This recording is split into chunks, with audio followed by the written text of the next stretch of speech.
Last night's action in the 2019 Stanley Cup Playoffs certainly did not fail to disappoint. The Game 7 action between the Leafs and the Bruins and the Sharks and the Golden Knights was some incredible NHL hockey. In today's video, we're going to recap what happened in those games and in those series, and that's coming up next.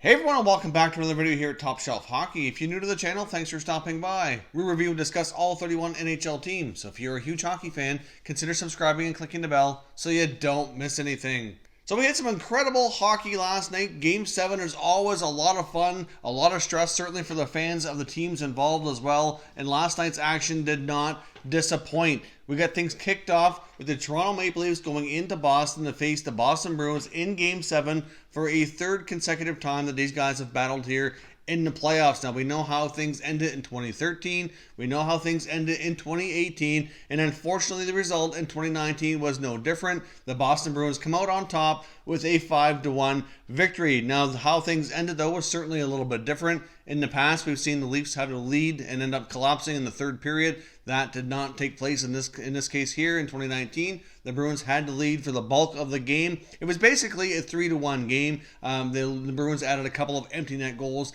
at the end to make it 5-1, with the final one coming not even a full second before the buzzer went off. For the most part, in the first couple periods of this game, I thought the game was relatively even. The Bruins and the Leafs were exchanging chances. The shots on goal were relatively close. Unfortunately, the Bruins were able to squeak a few goals past Freddie Andersen. And the best part for the Bruins as well is they were getting scoring from guys that you wouldn't necessarily expect it from. Some of their bottom six guys, like Nordstrom had a goal, Corelli scored a goal, Johansson scored as well, which certainly gave the team a big lift, and at one point had a 3-1 lead in the third period. So as the third period went on, the Leafs were trying to stage their comeback, but just could not get anything past Tuukka Rask.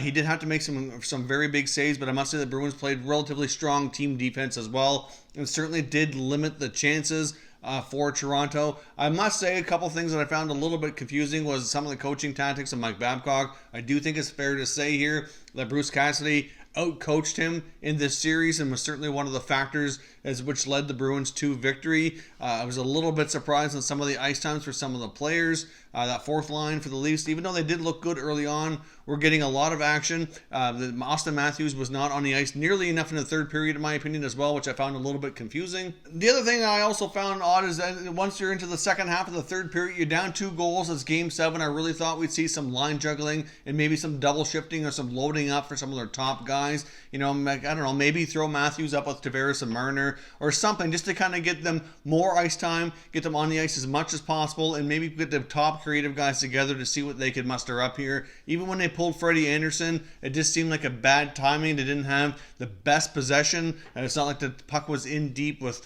solid possession time or anything. And I know sometimes when you pull the goalie, it's not necessarily a perfect science, but everything just did not go well, and I'm just a little bit confused over some of the coaching tactics from Mike Babcock. I know I've seen many people questioning his decisions online through social media. I certainly don't think by any means that he's going to be in danger of being fired. I know there's a lot of Leaf fans in the fan base here calling for his head and asking for him to be dismissed here, but at the same time, I just don't see that happening. He's got a long-term contract with a lot of money.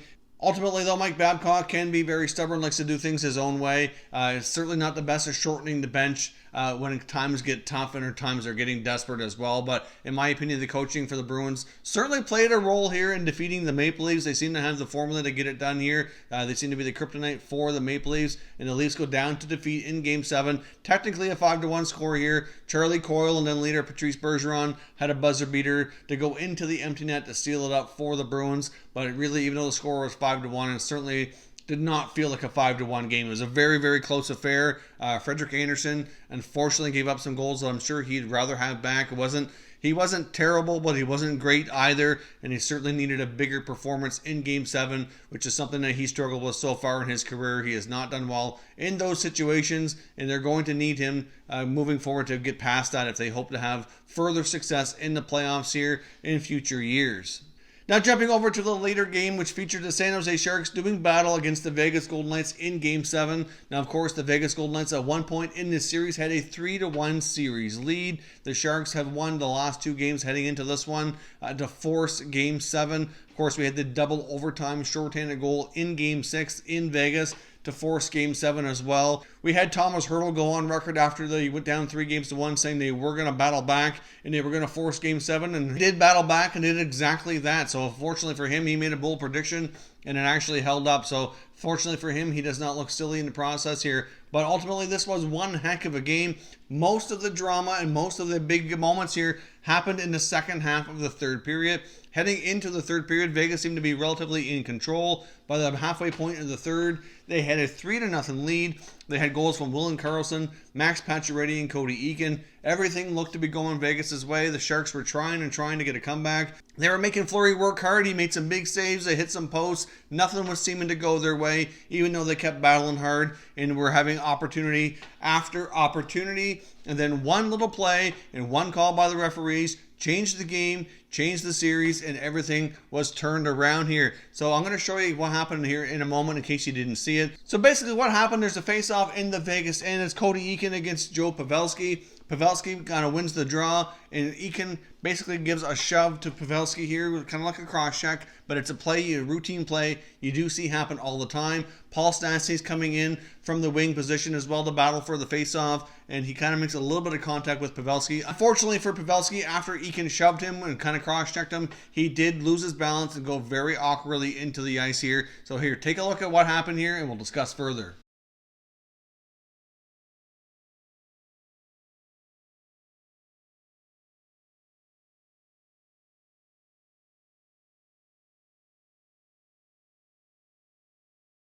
Now that play was called a 5-minute major penalty on Cody Eakin for cross-checking and a game misconduct. So obviously that call changed everything. I don't really believe the referees had a clear-cut look at the play. They were kind of reacting to the injury as to what happened on the ice. I mean, you turn your head for a second, next thing you know, a guy's on the ice and he's not moving. Certainly a scary situation, and I really hope for Joe Pavelski's sake that he is able to return and that he's okay. You hate to see anything like that happen. The fact that he wasn't moving on the ice and you could see the players motioning for the trainers and doctors immediately, certainly a scary situation, and I certainly wish him the best and hope his well-being here is okay. And I guess we'll wait further updates from the Sharks organization to get further updates on that. But in my opinion, this is not a major penalty. This is a play that we see quite often, and it's an unfortunate set of circumstances. I feel bad for Vegas for being called for a major penalty, but I also feel bad for San Jose at the same time for having their captain go down so awkwardly and be potentially seriously injured here. It's kind of an unfortunate circumstance, but I'm not convinced that this is a major penalty. Now, could they have called it a penalty? Absolutely. Technically, it is a cross-check. It's something that we see off face-offs all the time. If you want to give him 2 minutes, I have no problem with that. But the fact that he was an awkward fall, I don't think really falls on Vegas here. And Cody Eakin unfortunately got a 5-minute major penalty and a game misconduct, which I said I don't entirely agree with. There has been some chatter I've seen in the intermission as well. I know Elliot Friedman brought it up. I've seen others bring it up before as well. That maybe, just maybe, for major penalties, they should have some sort of either a challenge or a reviewable play on those situations. I know we don't want to be adding more and more stuff to instant replay and what the referees can go back and review here. But maybe major penalties is something that they should be able to do, and maybe we could take away something else that slows down the game, like the offside rule, which has kind of gotten kind of silly and oftentimes takes up a lot of time because they have to look at it over and over and over and try to determine if there's conclusive evidence of an offside or not. But in this case, it certainly went the way of the Sharks for sure. They responded well off the penalty. Matter of seconds into that 5-minute power play, Logan Couture scored. Then the team just rallied from there. They ended up getting 4 goals on that 5-minute penalty. And before you know it, they went from being down 3-0 with 10 minutes to go to having a 4-3 lead. Completely changed the game. I know that's probably not the referee's intention here to change the tide, but that's exactly what happened. That call completely changed the game, which ultimately completely changed the series. Vegas had to battle back, and they did get the tying goal in less than a minute to go. Jonathan Marchessault for the Vegas Golden Knights tied it up and sent this one to overtime. I mean, you can't get much more exciting than overtime in Game 7. The first overtime period was nearing an end when we finally had a goal from Barclay Goodrow of the San Jose Sharks, who had an opportunity off a pass from Erik Karlsson to go in all alone on Fleury, and he beat him along the ice after a nice set of stick handling moves. It's a case of Barclay Goodrow, who was on the bench for a large part of the overtime. He only had, I think it was 2 shifts. So his legs were fresh. He was certainly well rested. You often see that in long overtime games when players who were not playing a lot oftentimes become the hero, and that's exactly what happened. The Sharks battle all the way back after being down 3-1 in a series, after being down 3 goals to nothing in the third period here. What a comeback. But as I said, it was largely due to that call on the major penalty against Cody Eakin. So ultimately here, the Sharks win. I'm happy to see some of the Sharks guys move on, have an opportunity at a Stanley Cup, like Joe Thornton, Joe Pavelski. Hopefully he can come back and play later in the playoffs. Erik Karlsson, Logan Couture. They have a lot of veteran guys there. Brent Burns as well, who, you'd love to see have an opportunity to win the Stanley Cup. But at the same time, I do kind of feel bad for Vegas here, just because I'm not convinced that penalty should have been a 5-minute major, and it completely changed their season.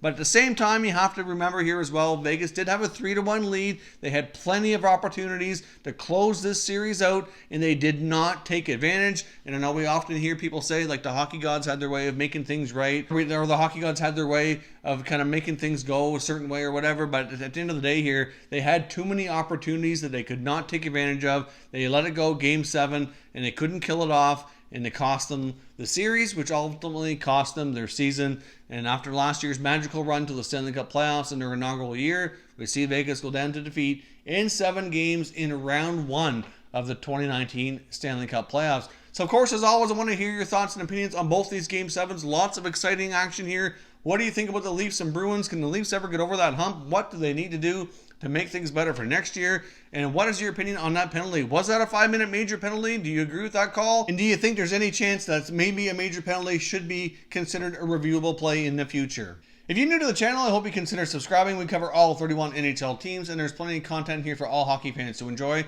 So if you're new, hit that subscribe button for more videos like this one, and give it a thumbs up if you liked it. I'd appreciate it if you did. As always, thank you for watching, and I will catch you next time.